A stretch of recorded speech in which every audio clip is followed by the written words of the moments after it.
The single unchanging form is imposed by the knowing subject onto the existing material, with the material being externally subsumed into this static and unaltered element.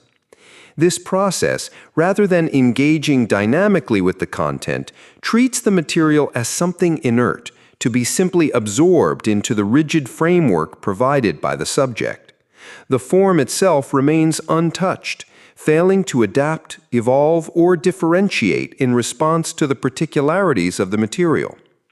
Instead of a living process of mutual transformation, where the form reshapes itself through its engagement with the content, this approach results in a superficial application that leaves both elements fundamentally unchanged.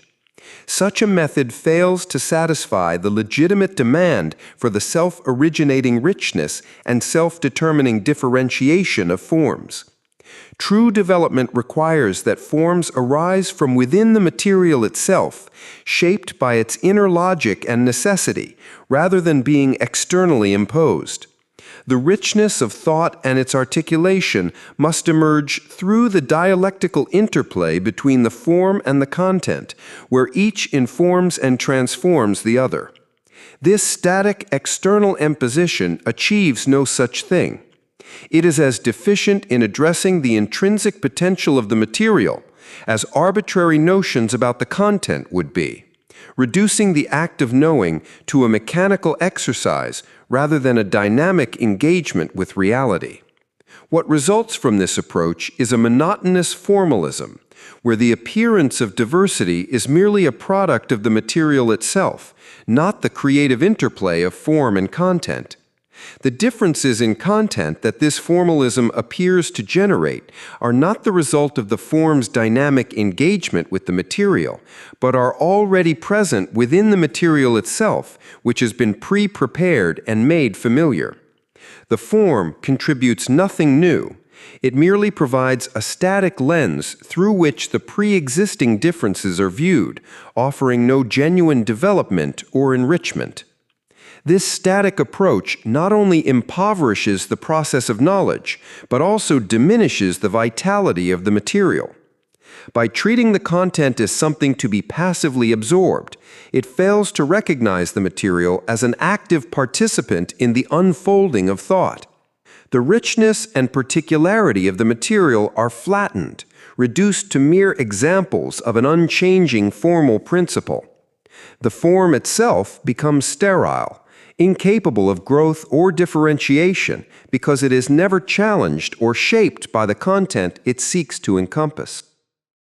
Such formalism undermines the very essence of scientific or philosophical inquiry, which demands the self-determining differentiation of forms and the integration of material into a coherent and dynamic system. The true task of science is not to impose a static form onto familiar material, but to engage in a process of mutual transformation, where the form evolves in response to the material, and the material is illuminated through the development of the form. This interplay creates the self-originating richness that distinguishes genuine knowledge from mere repetition or superficial categorization.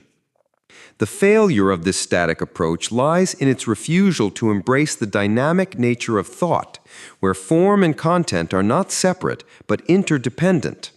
A form that remains static and unchanging is incapable of truly comprehending the content it seeks to organize, just as a material that is treated as passive cannot contribute to the vitality of the form. Genuine understanding requires a dialectical movement in which the distinctions within the material are drawn out, clarified, and integrated into the form, which must itself expand and adapt in response to these distinctions. In contrast to this monotonous formalism, the true development of knowledge requires an active engagement that respects the richness of the material and the transformative potential of the form. It is only through this dynamic process that differences in content can be meaningfully articulated and integrated into a living whole, fulfilling the demand for self-determining differentiation and the self-originating richness that define true thought. In this context, such an approach elevates monotony and abstraction to the status of the absolute, asserting them as the ultimate standpoint of thought. It claims that any dissatisfaction with this approach arises not from legitimate concerns about its inadequacies, but from an inability to grasp and maintain the so-called absolute perspective. This assertion effectively deflects critique, casting doubt on the intellectual capacity of those who question it, rather than addressing the validity of their objections.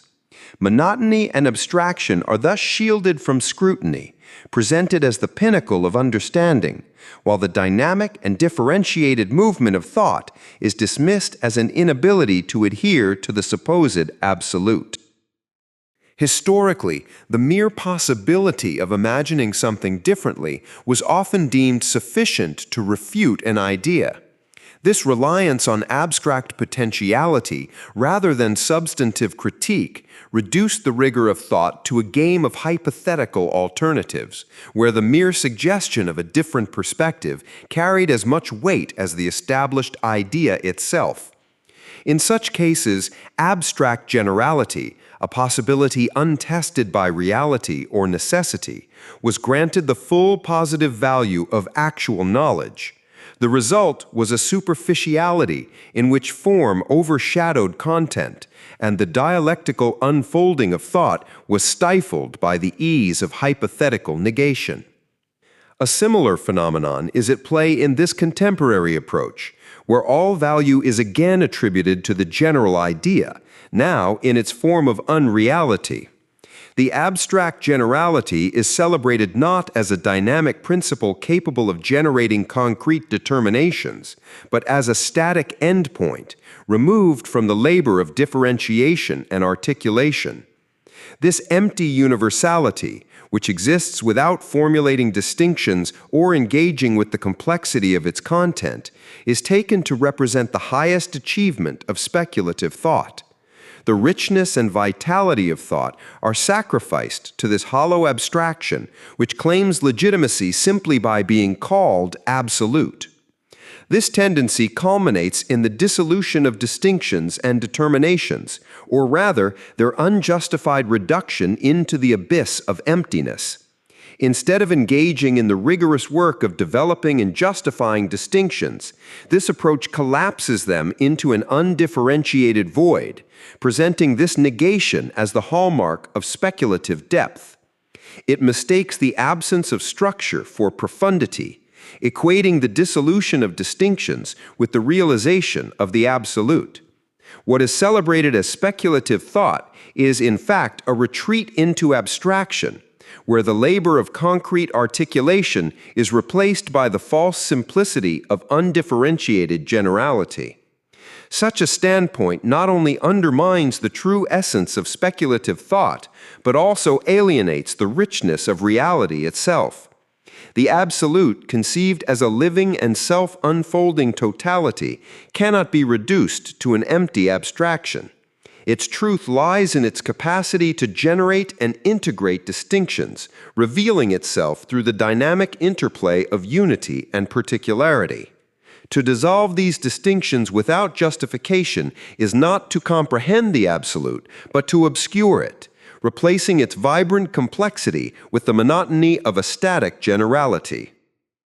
The hallmark of genuine speculative thought lies not in the abandonment of distinctions, but in their rigorous development and reconciliation.